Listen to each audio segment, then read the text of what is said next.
দেখছেন কলকাতা টিভি আরো 12 নিয়ে আপনাদের সঙ্গে রয়েছে ভাস্বতী। আরো বড় ভাস্বতীর সঙ্গে রয়েছে আমি অভিক। আর অভিক, শুরুতে যে খবরে নজর রাখবো, আজ প্রধানমন্ত্রী নরেন্দ্র মোদীর বঙ্গ সফরের দ্বিতীয় দিন। আরামবাগের পর আজ কৃষ্ণনগরে জনসভা করলেন। তবে তার আগে বেশ কিছু সরকারি প্রকল্পের তিনি উদ্বোধন করলেন। 15,000 কোটি টাকা প্রকল্পের উদ্বোধন করলেন এবং এই দুদিন মিলিয়ে 22,000 কোটি টাকার প্রকল্পের উদ্বোধন হলো প্রধানমন্ত্রী নরেন্দ্র মোদীর হাত দিয়ে। পাশাপাশি আমরা দেখলাম যে তৃণমূলকে, অর্থাৎ শাসক দল তৃণমূল কংগ্রেসকে একাধিকভাবে বিদ্ধ করলেন প্রধানমন্ত্রী নরেন্দ্র মোদী। একেবারেই ভাস্বতী, এবং তিনি কিন্তু আজকে বলেছেন যে তৃণমূল কংগ্রেস মানেই দুর্নীতি, পরিবারতন্ত্র, এবং সেই ক্ষেত্রে বারবার আজকে তার যে ভাষণ, সেই ক্ষেত্রে বারবার তৃণমূল কংগ্রেসকেই নিশানা করেছেন তিনি। এবং তিনি বলেছেন আজকের এই মঞ্চ থেকে যে এনডিএ সরকার 400 পার, অর্থাৎ সামনেই যে লোকসভা নির্বাচন, সেই লোকসভা নির্বাচনের আগেই আসন জেতার ক্ষেত্রেও টার্গেট বেঁধে দিয়ে গেলেন প্রধানমন্ত্রী নরেন্দ্র মোদী। এবং বারবার তৃণমূল সরকারের এ রাজ্যের শাসক দল তাদের যে বিভিন্ন দুর্নীতির কথা, সেই দুর্নীতির কথা আজকের সভা মঞ্চ থেকে বারবার তিনি মনে করিয়ে দিয়েছেন। তিনি বলেছেন যে এই রাজ্যে যে কোনো প্রকল্পে যখন কেন্দ্র কাজ করতে চাইছে, সেই সমস্ত প্রকল্পের কাজ কিন্তু আটকে দিচ্ছে শুধুমাত্র শাসক দল তৃণমূল, যার কারণে বাংলার মানুষ বঞ্চিত হচ্ছে। একদমই। এবং পাশাপাশি তৃণমূল কংগ্রেসের দুর্নীতি, পরিবারতন্ত্র একেবারে শোনা গেল প্রধানমন্ত্রী নরেন্দ্র মোদীর মুখে। অন্যদিকে গতকালের পর আজও প্রধানমন্ত্রীর মুখে শোনা গেল সন্দেশখালির প্রসঙ্গ, যেখানে তিনি বললেন যে তৃণমূলের আমলে বাংলার মা বোনেরা কাঁদছে, অর্থাৎ মা মাটি মানুষের যে সুশাসন তা নেই এই তৃণমূল কংগ্রেসের আমলে। আমরা এই নিয়েই কথা বলবো। আমাদের সঙ্গে এই মুহূর্তে টেলিফোনে রয়েছেন প্রতিনিধি দেবাশিস সেনগুপ্ত। দেবাশিস, লোকসভা নির্বাচনের আগে রাজ্য থেকে লোকসভা নির্বাচনের প্রচার শুরু করে দিলেন প্রধানমন্ত্রী নরেন্দ্র মোদী। তিনি এ রাজ্যে এসে রাজ্যের শাসক দলের একাধিক দুর্নীতির কথা তুলে ধরলেন। পাশাপাশি এনডিএ সরকার 400 পার, এমনটাও কিন্তু টার্গেট বেঁধে দিয়ে গেছেন তিনি এ রাজ্যের সভা থেকে। সব মিলিয়ে লোকসভা নির্বাচনের আগে প্রধানমন্ত্রী নরেন্দ্র মোদীর এই সভা কতটা গুরুত্বপূর্ণ বলে মনে করছে রাজনৈতিক মহল? দেখো, বাংলার রাজনীতিতে এই প্রধানমন্ত্রীর শপথ প্রভাব পড়ুক চাই না পড়ুক, বিজেপি কর্মী সমর্থকদের মনোবল বাড়াবে, এটা নিয়ে কোনো কিন্তু দ্বিধা নেই। কেন? বিজেপি জানে তার রাজনৈতিক সীমাবদ্ধতার কথা, রাজনৈতিক শক্তির সীমাবদ্ধতার কথা।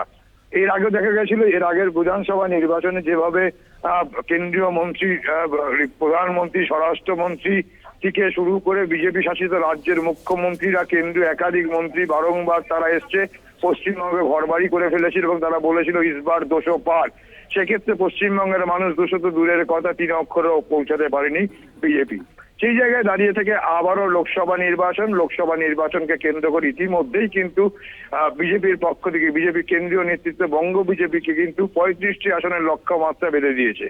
সেই জায়গায় তারা বারংবার কিন্তু সাংগঠনিক সভা করেছে, তাদের আইটি সেল তাদেরকে নিয়ে সভা করেছে, এবং সেই জায়গায় দাঁড়িয়ে প্রধানমন্ত্রী লোকসভা নির্বাচন ঘোষণার আগে থেকে মোটামুটি রাজনৈতিক প্রচার শুরু করেছিল এই দুটি জনসভার মধ্যে দিয়ে। গতকাল আরামবাগে জনসভা করেছেন, আজ তিনি জনসভা করেছেন কৃষ্ণনগরে, এবং জনসভা থেকে কিন্তু সরাসরি দেশের প্রধানমন্ত্রী রাজ্যের বিরোধী দলনেতার মতোই কিন্তু রাজ্যের দল তৃণমূল কংগ্রেসকে বিধছেন, যা কিন্তু কেবলমাত্র রাজনৈতিক ইস্যুকে বলা হচ্ছে যে কেবলমাত্র লক্ষ্য হচ্ছে নির্বাচন।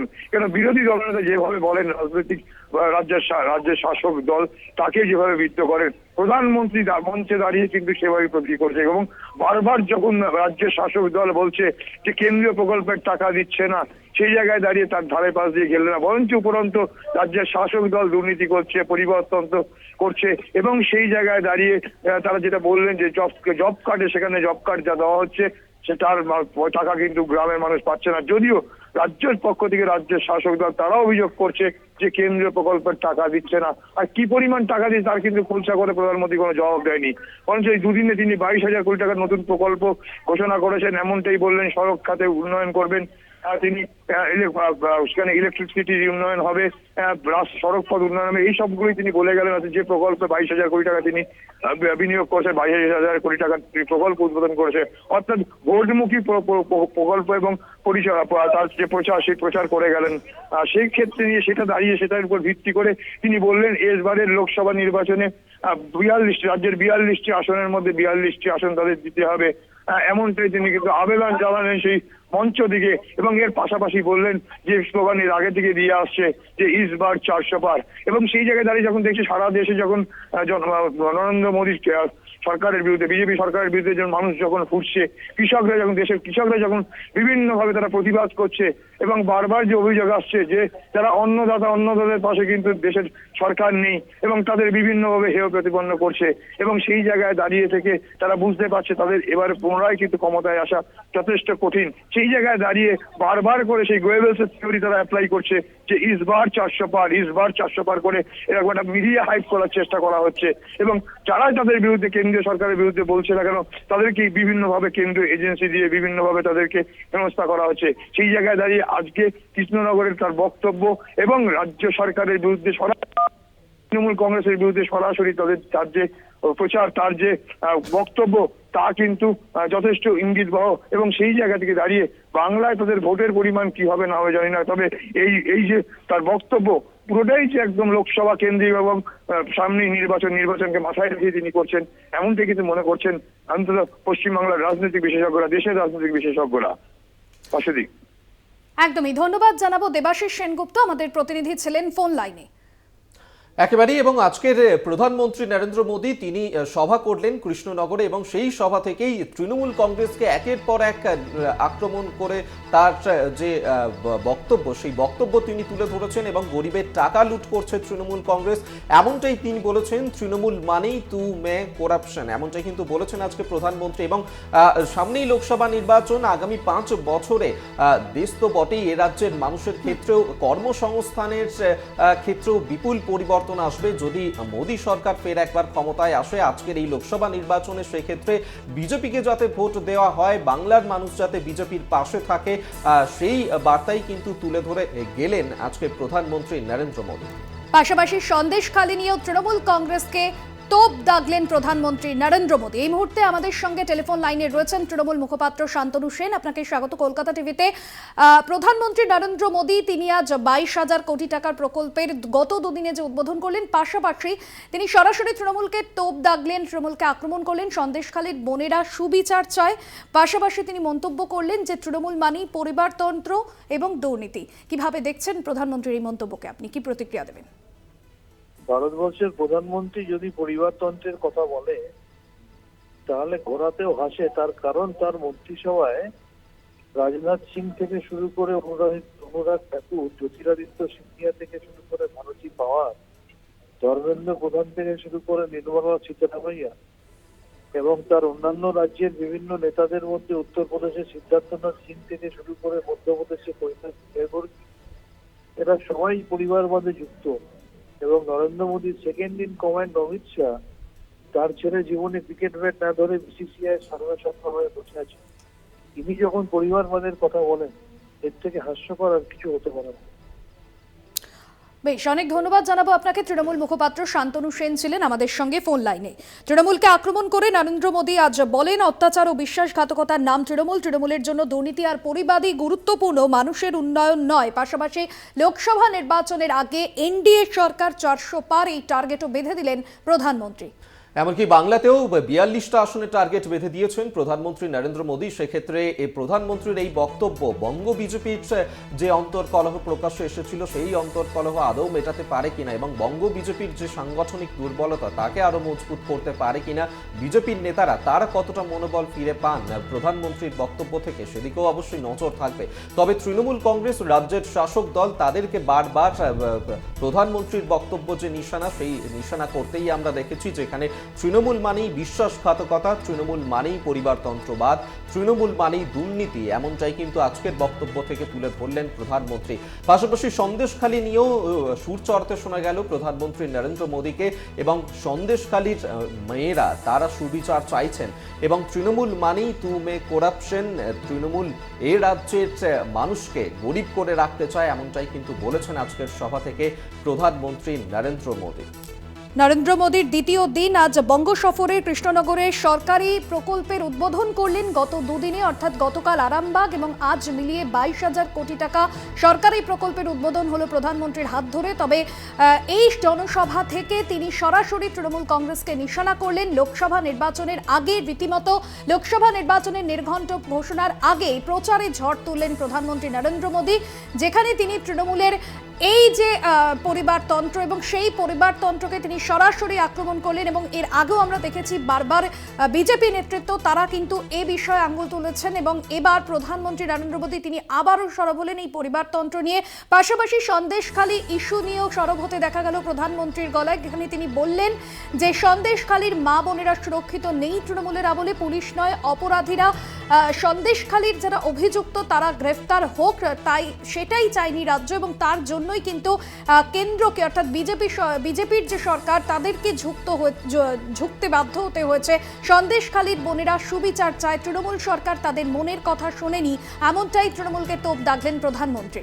একেবারেই, এবং সেই ক্ষেত্রে সামনেই যেহেতু লোকসভা নির্বাচন রয়েছে, সেই লোকসভা নির্বাচনের আগেই এ রাজ্যের মানুষের ঘরে ঘরে যাতে পৌঁছে যায় বিজেপি, সেই নিয়েও কিন্তু বঙ্গ বিজেপিকে আজকে বিশেষ নির্দেশ তিনি দিয়ে গেছেন। তিনি বলেছেন যে আগামী 100 দিন গ্রামের বিভিন্ন ঘরে ঘরে পৌঁছে যেতে বিজেপি কর্মীদেরকে এবং বিজেপির তরফ থেকে গ্রামের সকলকে প্রধানমন্ত্রী নরেন্দ্র মোদী তিনি প্রণাম জানিয়েছেন। সেই বিষয়ে যেন প্রত্যেক ঘরে ঘরে গিয়ে বিজেপির কর্মীরা যায় এবং এই যে জনসংযোগ, সেই জনসংযোগের ক্ষেত্রেও বিশেষ জোর দিতে চাইছেন প্রধানমন্ত্রী নরেন্দ্র মোদী।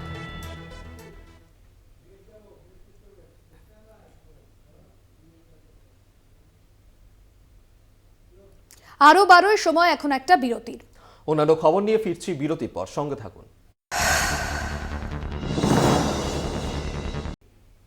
ফিরে এলাম বিরতির পর। আর এবার যে খবরে নজর রাখবো, লোকসভা ভোটের আগে প্রচারে ঝড় তুলতে চান অভিষেক বন্দ্যোপাধ্যায়। চলতি মাসেই 5টি মেগা জনসভা করবেন অভিষেক বন্দ্যোপাধ্যায়। একেবারেই তাই, এবং 10ই মার্চ ব্রিগেডে সেখানে তৃণমূলের যে জনগর্জন সমাবেশ রয়েছে সেই সমাবেশের পরেই তিনি তাঁর এই কর্মসূচি শুরু করে দেবেন। এবং আমরা যেমনটা জানি যে উত্তরবঙ্গের ক্ষেত্রে এবার বিশেষ নজর দেবেন তিনি। 14ই মার্চ থেকে তার এই যে 5টি মেগা জনসভা রয়েছে তা শুরু হতে চলেছে। জলপাইগুড়ি থেকে সেই সভা শুরু হবে একদমই। এবং এই যে 10ই মার্চের যে সভা এর আগে সন্দেশখালীতে হওয়ার কথা ছিল, তবে পরবর্তীতে স্থান পরিবর্তন করে ব্রিগেডে সেই সভা হয় এবং তৃণমূল কংগ্রেসের তরফে সেই পোস্টারও পড়েছে ইতিমধ্যেই, যেখানে লেখা জনগর্জন সভা, মূলত বঞ্চনা এবং বহিরাগত অত্যাচারীদের বিরুদ্ধে সেই পোস্টারে উল্লেখ রয়েছে। এবং তারপর সেই সভা সরাসরি হবে উত্তরবঙ্গে সেখানে, এবং তারপর 16ই মার্চ রয়েছে নারায়ণগড়ে সভা, 18ই মার্চ দক্ষিণ দিনাজপুরের গঙ্গারামপুরে সভা রয়েছে একেবারেই। এবং তারপরে 20শে মার্চও তার সভা করার কথা রয়েছে। বসিরহাটে সেই সভা করবেন অভিষেক বন্দ্যোপাধ্যায়, তৃণমূলের সেকেন্ড ইন কমান্ড। তিনি 22শে মার্চও সভা করবেন, পূর্ব বর্ধমানে সভা করবেন এবং প্রত্যেকটা সভার ক্ষেত্রেই এক্ষেত্রে তৃণমূল কংগ্রেসের যে জমায়েতের সেই লক্ষ্যমাত্রাও কিন্তু তৃণমূল বেঁধে দিচ্ছে। সেক্ষেত্রে তারা মনে করছে যে প্রত্যেক সভাতে 1 লক্ষ মানুষের জমায়েত করতে হবে, এমনটাই কিন্তু অভিষেক বন্দ্যোপাধ্যায়ের যে 5টি সভা রয়েছে চলতি মাসেই এবং লোকসভা নির্বাচনের আগেই এবার বিশেষভাবে জনসংযোগে জোর দিতে চাইছেন তারা। সেক্ষেত্রে এর আগেও আমরা দেখেছি বিভিন্ন নির্বাচনের আগে অভিষেক বন্দ্যোপাধ্যায় তিনি এই ধরনের সভা করেছিলেন, কখনো জনজোয়ার কর্মসূচি, কখনো নবজোয়ার কর্মসূচি। এবার লোকসভা নির্বাচনের আগেই বিশেষভাবে প্রচারে জোর দিতে চাইছেন অভিষেক বন্দ্যোপাধ্যায় চলতি মাসেই উত্তরবঙ্গে। সেই ক্ষেত্রে উত্তরবঙ্গ থেকে 5টি সভা করবেন তিনি এবং যা উত্তরবঙ্গের জলপাইগুড়ি থেকে শুরু হতে চলেছে। একদমই তাই। এবং আগামী 10ই মার্চ ব্রিগেড গ্রাউন্ডে বিরাট জনসভার আয়োজন রয়েছে তৃণমূলের তরফে। লোকসভা নির্বাচনের আগে শাসক দলের কাছে অবশ্যই এটা একটা মাস্টার স্ট্রোক, কারণ ইতিমধ্যেই প্রধানমন্ত্রী নরেন্দ্র মোদী তিনি বঙ্গ সফরে এসেছেন এবং তিনি কিন্তু লোকসভা নির্বাচনে প্রচারে ঝড় তুলে গেলেন।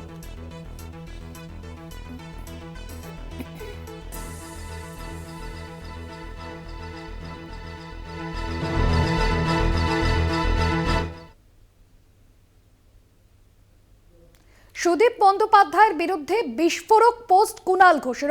কোনোভাবেই দলীয় অন্দরে এই যে ক্ষোভ তা একেবারেই নিভছে না। একেবারেই ভাস্বতী। এবং উত্তর কলকাতার তৃণমূল সাংসদ সুদীপ বন্দ্যোপাধ্যায়, যাকে নিয়ে কুণাল ঘোষ এর আগেও একাধিকবার বিতর্কিত মন্তব্য করেছেন, আমরা দেখেছি যে তিনি ইতিমধ্যে পদও ছেড়ে দিয়েছেন, রাজ্যের সাধারণ সম্পাদকের পদ, মুখপাত্রর পদ। এবার সাংসদ সুদীপ বন্দ্যোপাধ্যায়ের ব্যাংক অ্যাকাউন্টের তদন্ত করা হোক, এমনটাই কিন্তু আজকে এক্স হ্যান্ডেলে পোস্ট করেছেন কুণাল ঘোষ, এবং সেখানে তিনি দাবি জানিয়েছেন সুদীপ বন্দ্যোপাধ্যায় তার ব্যাংক অ্যাকাউন্টের তদন্ত করা হোক। এবং ভুবনেশ্বরের যে হাসপাতাল, সেখানে দেওয়া সুদীপের টাকার তদন্ত হোক, অর্থাৎ সেই বিলের টাকা তদন্ত দাবি জানিয়েছেন। ইডি সিবিআইয়ের উদ্দেশ্যে পোস্ট করেছেন কুণাল ঘোষ। তিনি যখন হেফাজতে ছিলেন তাকে বড় অঙ্কের টাকা দেওয়া হয়েছিল কিনা, অথবা হাসপাতালকে তার তরফে টাকা দেওয়া হয়েছিল, সেটা তদন্তের আওতায় আনা উচিত, এমনটাই কিন্তু এক্স হ্যান্ডেলে পোস্ট করেছেন কুণাল ঘোষ। একেবারেই। এবং সেই ক্ষেত্রে যদি কেন্দ্রীয় তদন্তকারী সংস্থা ইডি কিংবা সিবিআই তারা যদি এক্ষেত্রে কোনো পদক্ষেপ না নেয়, তারা যদি এক্ষেত্রে তদন্ত না করে, তাহলে তিনি নিজে আদালতে যাবেন, নিজে আদালতের দ্বারস্থ এই বিষয়ে জানাবেন, যাতে সুদীপ বন্দ্যোপাধ্যায় তার বিরুদ্ধে তদন্ত করা হয়। এবং শুধু তাই নয়, এক্ষেত্রে কয়লা পাচার অভিযোগ যদি সত্যি হয়, তাহলে কয়লা দুর্নীতির সঙ্গেও জড়িত থাকতে পারেন সুদীপ বন্দ্যোপাধ্যায়। এই বিস্ফোরকী মন্তব্য করেছেন আজকে কুণাল ঘোষ। এবং তদন্তের স্বার্থে সুদীপ বন্দ্যোপাধ্যায় তাকে গ্রেফতার করা উচিত, এমনটাই বলেছেন কুণাল ঘোষ। এবং ব্যাংক অ্যাকাউন্ট, উত্তর কলকাতার তৃণমূল সাংসদ, তার ব্যাংক অ্যাকাউন্টের তদন্ত করা হোক, এমনটাই বলেছেন তিনি। একদমই। এবং এই নিয়ে আরো বিস্তারিত জানবো, দেবাশিস সেনগুপ্ত রয়েছেন আমাদের সঙ্গে প্রতিনিধি ফোন লাইনে। দেবাশিস, একেবারে যে বিদ্রোহের আঁচ গতকাল থেকে আমরা দেখছি, একের পর এক যে পোস্ট সোশ্যাল মিডিয়ায়, সেই আঁচ কোনোভাবেই কমছে না। এখনো পর্যন্ত এই বিষয়ে তৃণমূলের উচ্চ নেতৃত্বের তরফে কোনো প্রতিক্রিয়া এসেছে? উচ্চ নেতৃত্বের পক্ষ থেকে কোনো প্রতিক্রিয়া না আসলেও তৃণমূল কংগ্রেসের কর্মী, সমর্থক এবং পাশাপাশি বর্ষিয়ান যারা তৃণমূল কংগ্রেস, তাদের মধ্যে নিজেদের মধ্যেই কিন্তু একটা বড় প্রতিক্রিয়া দেখা দিয়েছে। যেভাবে এই মুখপাত্র, প্রাক্তন মুখপাত্র বলা যেতে পারে, কারণ জানা যে গতকালই তিনি কুণাল ঘোষ তার পদ, আচ্ছা তৃণমূল কংগ্রেসের যে পদ, সেই পদ থেকে তিনি পদত্যাগ করেছেন। এবং সেই জায়গায় দাঁড়িয়ে থেকে যেভাবে তিনি সাংসদ সুদীপ বন্দ্যোপাধ্যায়, বর্ষিয়ান সাংসদ সুদীপ বন্দ্যোপাধ্যায়ের বিরুদ্ধে গতকালই তিনি তোপ ডেকেছিলেন, এবং তার পাশাপাশি আজও কিন্তু তিনি আবার তিনি তার এক্স হ্যান্ডেলে বলেন। এবং সেক্ষেত্রে যে অ্যাপেলো চিকিৎসার সময়, অর্থাৎ তিনি যখন গ্রেপ্তার হয়েছিলেন সেই সময় অ্যাপেলো চিকিৎসার সময় এই বিরাট অঙ্কের টাকা সুদীপ বন্দ্যোপাধ্যায় তিনি নিজে দিয়ে পেমেন্ট করেছেন, নাকি অন্য কেউ সেই টাকা পেমেন্ট করেছে, না সেই টাকা কয়লা কেলেঙ্কারি কিনা তা তদন্ত দরকার বলে তিনি জানিয়েছেন। এর পাশাপাশি তিনি জানিয়েছেন যে সুদীপ বন্দ্যোপাধ্যায়কে আবার গ্রেপ্তার করে তদন্ত করা দরকার। এ নিয়ে এজেন্সি তদন্ত উপেক্ষা করলে নিজেই আদালতের দ্বারস্থ হবেন, অর্থাৎ কুণাল ঘোষ তিনি নিজেই আদালতের দ্বারস্থ হবে, এমনটাও কিন্তু তিনি দাবি করেছেন তার এক্স হ্যান্ডেলে।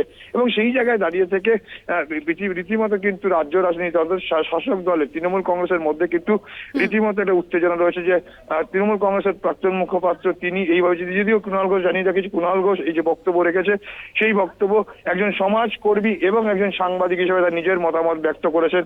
এবং সেই জায়গা থেকে তিনি যেভাবে তিনি বর্ষিয়ান এই সাংসদকে তিনি আক্রমণ করেছেন এবং তাকে আবার পুনরায় গ্রেপ্তার করে তদন্ত করার, এবং না করলে তিনি আদালতের দ্বারস্থ হবে, প্রচ্ছন্ন একটা হুমকিও তিনি দিয়েছেন। এটা কিন্তু একেবারে। দেবাশিস, তুমি আমাদের সঙ্গে থাকো। এই মুহূর্তে আমাদের সঙ্গে টেলিফোন লাইনে রয়েছেন কংগ্রেস মুখপাত্র সৌম্য আইচ রায়। আপনাকে স্বাগত কলকাতা টিভিতে। এবার কুণাল ঘোষ সরাসরি সুদীপ বন্দ্যোপাধ্যায়ের বিরুদ্ধে বিস্ফোরক পোস্ট করেছেন এক্স হ্যান্ডেলে। নাম করে তিনি বলেছেন যে ভুবনেশ্বরে জেলে হেফাজতে থাকাকালীন হাসপাতালের বিলকে দিয়েছিল, এটা ইডি সিবিআই দিয়ে তদন্ত করে দেখা উচিত। কিভাবে দেখছেন আপনি এই পোস্টকে? একেবারে আমরা যে অভিযোগগুলো এতদিন ধরে করছিলাম, সেই অভিযোগের সত্যতা প্রমাণ পেল কুণাল বাবুর কথায়। এই জন্যই তো পার্লামেন্টে এতগুলো বিল বিজেপির বিরুদ্ধে বিরোধিতা হয় না, অ্যাবস্টেন থেকে নইলে ওয়াক আউট করে সরে আসে। এই হচ্ছে খেলা হবের প্রকল্প। আমরা যে বারবার বলছি যে বিজেপি এবং তৃণমূল আর BJP political DNA of both the parties are same. Kunal বাবু তাতে মান্যতা দিলেন, এবং এটা আগামী দিনে আরো ঝুলি থেকে বেড়াল বেরোচ্ছে, তবে আস্তে আস্তে বেরোচ্ছে। বাংলার মানুষের কাছে পরিষ্কার হবে যে তৃণমূলকে ভোট দেওয়া মানে বিজেপিকে ভোট দেওয়া, আর বিজেপিকে ভোট দেওয়া মানে তৃণমূলকে ভোট দেওয়া। তৃণমূল আর বিজেপি বোথ আর সেম, কোনো ডিফারেন্সেস নেই। বিজেপির যত প্রকল্প, বিজেপির যত কাজ কারবার, সমস্ত প্রচ্ছন্ন এবং প্রত্যক্ষ মদত দেয় তৃণমূল কংগ্রেস। আর এদের লোক দেখানো লড়াইয়ে ভুলে গিয়ে মানুষ শুধুমাত্র বিজেপিকে পশ্চিমবাংলায় প্রতিষ্ঠা করেছে। অভিযোগ আমরা দীর্ঘদিন ধরে করছি, আজকে কুণাল বাবুর কথাতে তার সত্যতা প্রমাণ পেল। অনেক ধন্যবাদ জানাবো আপনাকে।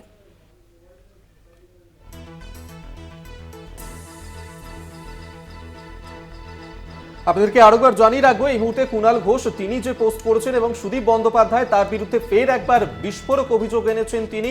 সাংসদ সুদীপ বন্দ্যোপাধ্যায়ের ব্যাংক অ্যাকাউন্টের তদন্ত করা হোক, এমনটাই বলেছেন কুণাল ঘোষ। এবং ভুবনেশ্বর হাসপাতালে সুদীপ বন্দ্যোপাধ্যায়ের যে টাকা দেওয়া হয়েছিল সেই টাকা কে দিয়েছিল, কে মিটিয়েছিল, সেই টাকা এলো কোথা থেকে তারও তদন্ত করা হোক। ইডি সিবিআই যদি এক্ষেত্রে তদন্ত না করে তিনি নিজে আদালতের দ্বারস্থ হবেন বলেছেন কুণাল ঘোষ। দেবাশিস সেনগুপ্ত আমাদের প্রতিনিধি ছিলেন ফোন লাইনে, ধন্যবাদ জানাবো দেবাশিস।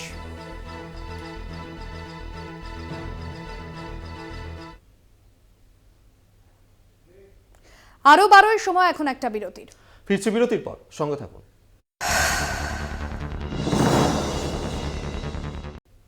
ফিরে এলাম বিরতির পর, আর এরপর ব্যারাকপুরের দিকে নজর রাখবো, কারণ আজ সাত সকালেই সেখানে শুট আউটের ঘটনা, যে ঘটনাকে কেন্দ্র করে উত্তপ্ত হয়ে উঠল ব্যারাকপুরের 18 নম্বর ওয়ার্ডের সেখানকার এই ঘটনা ঘটেছে এবং ব্যারাকপুরের 18 নম্বর ওয়ার্ডের মেহবুব রাজা তাকে লক্ষ্য করে গুলি চালানো হয়।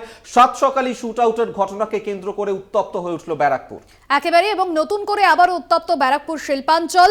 মেহবুব রাজাকে লক্ষ্য করে গুলি, সাত সকালে 18 নম্বর ওয়ার্ডের ঘটনা। দুষ্কৃতীদের ছোড়া গুলি তার হাত স্পর্শ করে বেরিয়ে যায় এবং সেখানেই লুটিয়ে পড়েন মেহবুব রাজা নামে ওই ব্যক্তি। আমরা এই নিয়েই কথা বলবো। জয়ন্ত মজুমদার এই মুহূর্তে আমাদের সঙ্গে টেলিফোনে রয়েছেন। প্রতিনিধি জয়ন্ত, যে ঘটনা ঘটেছে ব্যারাকপুরে এবং ওই ব্যক্তিকে লক্ষ্য করে শুট আউট করা হয়, এখনো পর্যন্ত দুষ্কৃতীদের কোনো খোঁজ পাওয়া গেছে? হ্যাঁ দেখো, এখনো পর্যন্ত পুলিশ কিন্তু একজন ব্যক্তিকে কিন্তু আপাতত আটক করেছে, চিটাগড় থানার পুলিশ। এবং সেই চিটাগড় থানার পুলিশ একজন ব্যক্তিকে আটক করে কিন্তু ইতিমধ্যেই কিন্তু তাকে জেরা করছে। এবং জানা গিয়েছে, দেখো অভিজ্ঞতা তোমাকে জানিয়ে রাখি, যে ব্যারাকপুর 18 নম্বর ওয়ার্ডে যখন ওই ব্যক্তি আসছিল, টোটো নিয়ে আসছিল, সেই সময় আচমকায় 2-3 জন যুবক তাকে জাপটে ধরে এবং তাকে গুলি করার চেষ্টা করে। এবং তারপরে সেই গুলি তার লক্ষ্যভ্রষ্ট হয়ে হাতে লাগে, তার ফলে তিনি কিন্তু প্রাণে বেঁচে যান। এবং এই ঘটনার পরিপ্রেক্ষিতে কিন্তু এলাকায় উত্তেজনা তৈরি হয় এবং তার পরিবারের লোকেরা কিন্তু চিটাগড় থানায় প্রবেশ করে। এবং সেই প্রবেশের জেরে কিন্তু চিটাগড় থানা যিনি আইসি রয়েছেন, ভারপ্রাপ্ত আধিকারিক, তিনি কিন্তু ইতিমধ্যেই একজনকে আটক করেছেন এবং আটক করে জিজ্ঞাসাবাদ প্রক্রিয়া চালাচ্ছেন যে ওই সময় কারা ছিল এবং কেনই তাকে গুলি করা হলো। কিন্তু পরিবার সূত্রে যেটা খবর, জমি সংক্রান্ত একটা বিবাদ, সেই বিবাদ দিয়ে কিন্তু দীর্ঘদিন ধরে কিন্তু একটা অসন্তোষের ছবি কিন্তু সেখানে ধরা পড়েছে, অসন্তোষের ছাপ কিন্তু ধরা পড়েছে। এবং তার জেরেই কিন্তু পরিবার, যেটা সূত্রে জানা গিয়েছে, কিন্তু এই ধরনের অপ্রীতিকর ঘটনা, গুলি চালানোর ঘটনা একদম সাত সকালে ব্যারাকপুর 18 নম্বর ওয়ার্ডে কিন্তু ঘটে গেল। ধন্যবাদ তোমায় জয়ন্ত মজুমদার, আমাদের সঙ্গে টেলিফোনে ছিলেন প্রতিনিধি।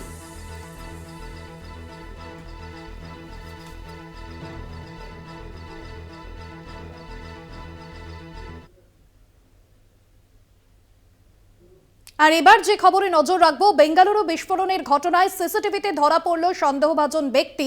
সিসিটিভি ফুটেজে দেখা যাচ্ছে এক ব্যক্তি হোয়াইটফিল্ড এলাকার ক্যাফেতে একটি ব্যাগ নিয়ে ঢোকেন। একেবারে, এবং গতকালই বেঙ্গালুরুতে যে ঘটনা আমরা দেখেছিলাম একটি ক্যাফের মধ্যে, সেখানেই হঠাৎ করেই বিস্ফোরণের ঘটনা ঘটে এবং সেই ঘটনার জেরে বেশ কয়েকজন আহত হয়েছেন। এবং কে এই ঘটনা ঘটেছে তা নিয়েই কিন্তু তদন্ত শুরু হয়েছিল। ইতিমধ্যেই সিসিটিভি ফুটেজ প্রকাশ্যে এসেছে, সেই সিসিটিভি ফুটেজ আপনাদের সামনে আমরা তুলে ধরছি এবং বিস্ফোরণের মুহূর্তের ছবি তুলে ধরছি। এই মুহূর্তে দেখতে পাচ্ছেন, এবং এই ঘটনাতেই একজন ব্যক্তিকে দেখা যায় সেই ক্যাফের মধ্যে ঢুকতে এবং একটি ব্যাগ নিয়ে তিনি সেখানে ঢোকেন এবং সন্দেহভাজন ব্যক্তির মুখ, চশমা, টুপি দিয়ে প্রায় ঢাকা ছিল। ইতিমধ্যেই ঘটনার তদন্ত শুরু করেছে পুলিশ এবং তাকে হাতে ইডলি নিয়ে দেখা যায় এবং পুলিশের অনুমান সন্দেহভাজন ব্যক্তির ব্যাগেই বিস্ফোরক ছিল। বিস্ফোরণের আগেই ক্যাফেতে ব্যাগ রেখে চলে যান ওই ব্যক্তি এবং তার সঙ্গে অন্য এক ব্যক্তি ছিলেন। ইতিমধ্যেই তাকে আটক করেছে পুলিশ। একেবারেই তাই, এবং বেঙ্গালুরুরে যে ভয়াবহ বিস্ফোরণের ঘটনা, সেই বিস্ফোরণের ঘটনায় ইতিমধ্যেই একজনকে আটক করেছে পুলিশ, তদন্ত শুরু হয়েছে।